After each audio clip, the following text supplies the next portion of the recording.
Histórias que não vendem, segundo vídeo de 7 vídeos. São vídeos curtos, papos retos, lembretes importantes. O vídeo 2 é para compartilhar com vocês a experiência dos 8 anos de reprovação. Foram 8 anos consecutivos de reprovação entre 2006 a 2013. Eu não falo isso com orgulho, mas eu já falo isso há algum tempo, então de alguma forma o sentimento foi se diluindo, né? Eu não falo com orgulho porque dá a impressão que talvez essa experiência de 8 anos de reprovação fosse algo que nós buscássemos no concurso. E desde o começo o que a gente quer é exatamente o contrário, não ter nenhuma reprovação. Mas as coisas não saíram conforme as nossas expectativas. E é o que é importante, digamos, vir do futuro para avisá-los, até para vocês não precisarem eventualmente ser reprovados 8 vezes. Eu acho que tem dois momentos aqui. Eu já falei disso algumas vezes, então tá mais fácil, mais elaborado. Então é a maior verdade que eu consigo entregar com toda a franqueza assim para vocês. Tem dois momentos. O primeiro momento foi desses 8 anos de preparação, foi o momento em que eu tinha mais gás de estudo, que eu tinha mais empolgação de estudo. Não vou dizer que eu estudava melhor, eu acho que não, acho que eu fui estudando melhor depois. Sempre trabalhei e estudei, mas a minha empolgação e o meu entusiasmo com a carreira de diplomata, ela vigorava ali nos 3, os 4 primeiros anos. Sobretudo porque os meus resultados, eles, embora fossem negativos, ou seja, eu não tinha ido para a segunda fase ainda, sequer a aprovação, o fato é que eu sempre, com exceção do primeiro concurso, eu sempre bati na trave. Realmente, eu sempre bati na trave para passar para a segunda fase. Isso foi no segundo ano, foi no terceiro ano. Eu considero bater na trave quando você fica a 2 pontos da nota de corte, até 3 pontos da nota de corte, se vocês me perdoarem assim a extensão. Mas eu já fiquei por ponto 25 também, sabe? E esses resultados tão perto da nota de corte me faziam trabalhar já para a segunda fase no ano seguinte. Ou seja, ao invés de eu fazer um retrabalho de estudar para o concurso na primeira fase, eu já estudava para a segunda. E já estava para a terceira também, porque eu achava que a qualquer momento, eu tinha essa impressão, a qualquer momento eu estudaria e passaria no concurso. Porque era uma questão de tempo eu cair na segunda fase. Mas não foi isso que aconteceu.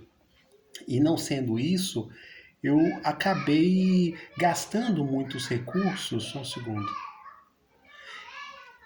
Eu acabei gastando muitos recursos com cursos que eu de fato não vinha utilizá-los. É o caso do francês, o caso do espanhol, redação de português, redação de inglês. Fiquei bom, eu ia falar muito bom, mas não sei, né? Não fiz a prova. Até então não tinha feito a prova. Mas eu estudei muito idiomas e não precisei deles, né? Porque eu estava travado ali na primeira fase. É bom dizer também que eu sou um candidato negro das ações afirmativas, né?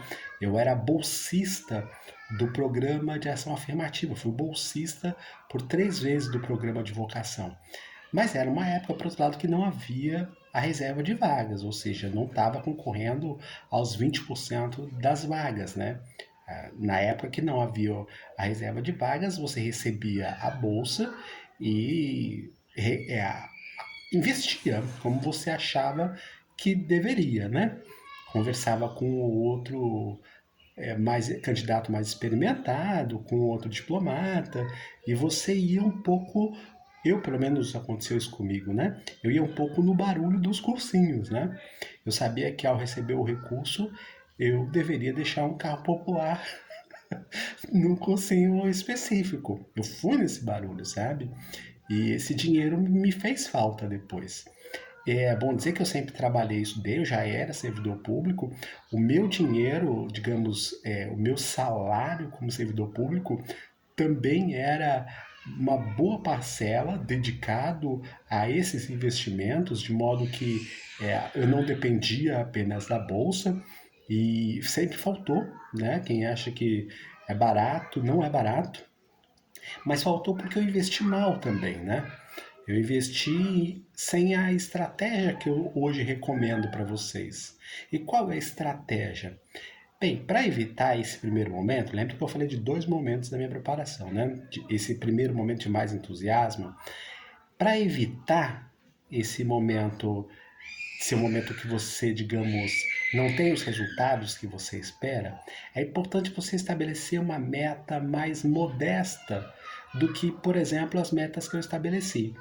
Desde o primeiro concurso, eu estabeleci a meta de passar no concurso.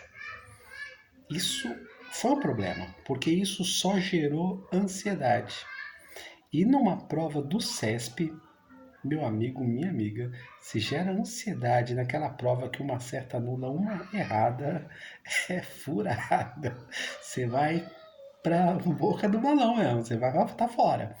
A ansiedade é uma coisa que, se pegar ali, você vai ser penalizado pelas questões que você erra.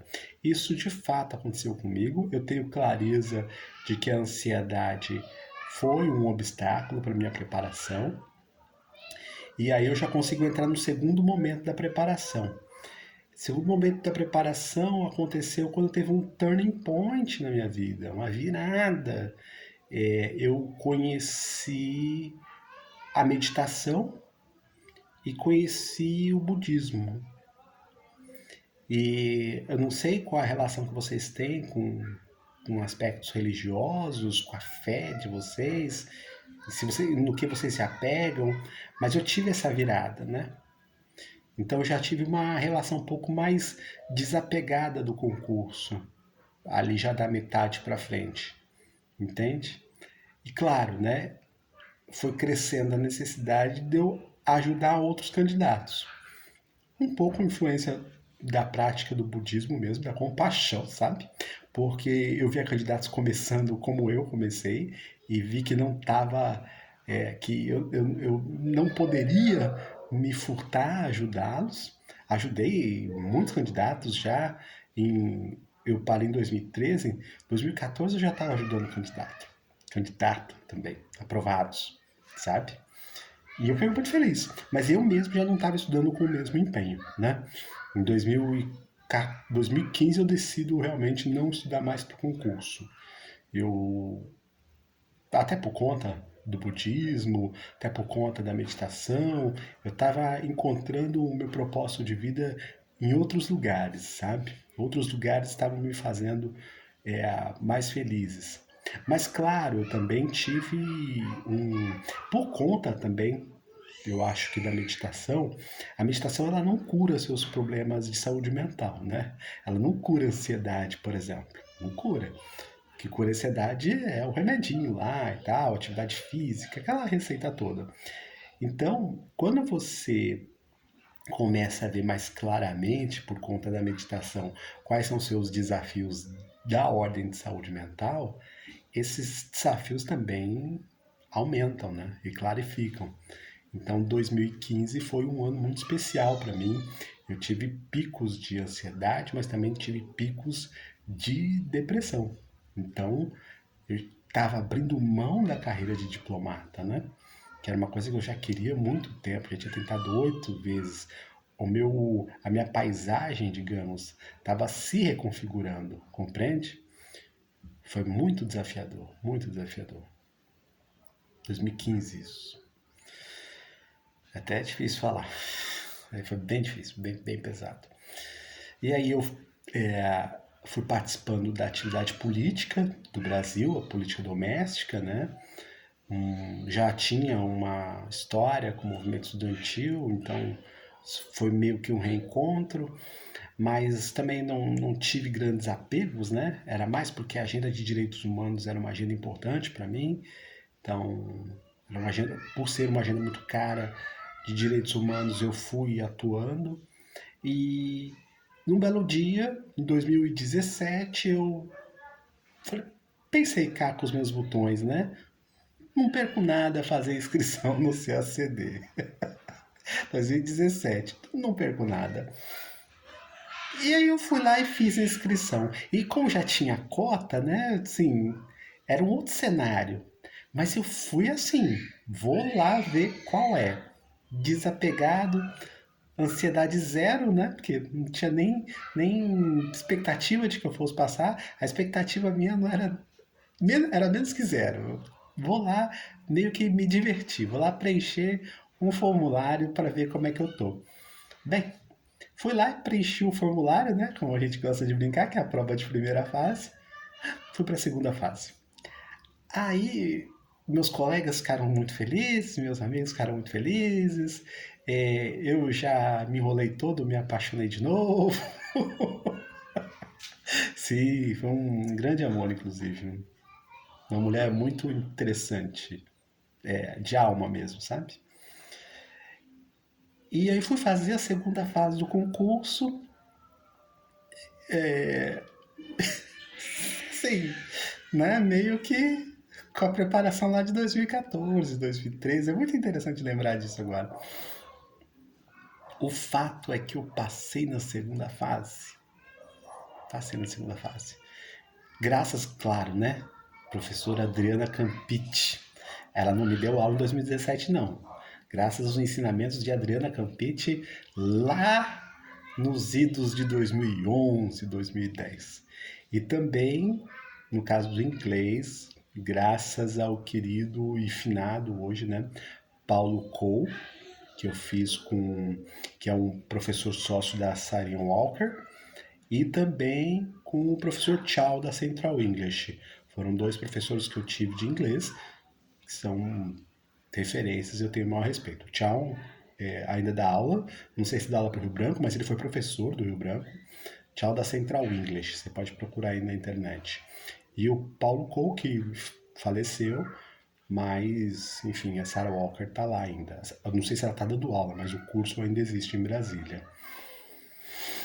Mas esses ensinamentos que eu tive com eles não foram ali por conta perto da prova, não. Foram muito antes, naquela época do primeiro momento.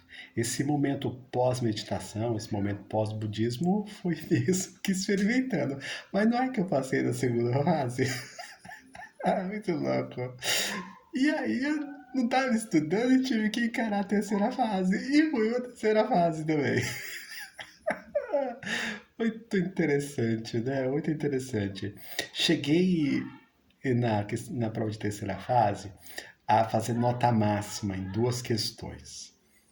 Duas questões eu tirei 20 de 20 e 30 de 30 em outra. Depois, olhando para a mentoria, fui identificando o que me levou a tirar nota máxima nessas duas questões, porque eu não era, afinal de contas, especialista delas, né? Mas o que eu acertei nessas questões que encaixou, né, na nota máxima. E hoje me veio o método Diplocrias, né? Eu criei um método por conta dessa trajetória que trabalha com uma preparação específica para a terceira fase, uma preparação específica para a segunda fase e uma preparação específica para a primeira. É claro que o método ele se ajusta ao seu perfil, à sua trajetória, porque, sobretudo, trajetórias periféricas, elas têm um tempo maior, mas eu tenho a impressão que é, é um treinamento que você pode seguir também no seu tempo e pode tirar bons resultados a partir do que a banca examinadora, ou melhor, a partir do que as bancas examinadoras já sinalizam para você desde a prova de primeira fase. Isso é muito importante. Estudar, pesquisar o que a banca examinadora espera de você. Isso é o mais importante. Até o próximo vídeo.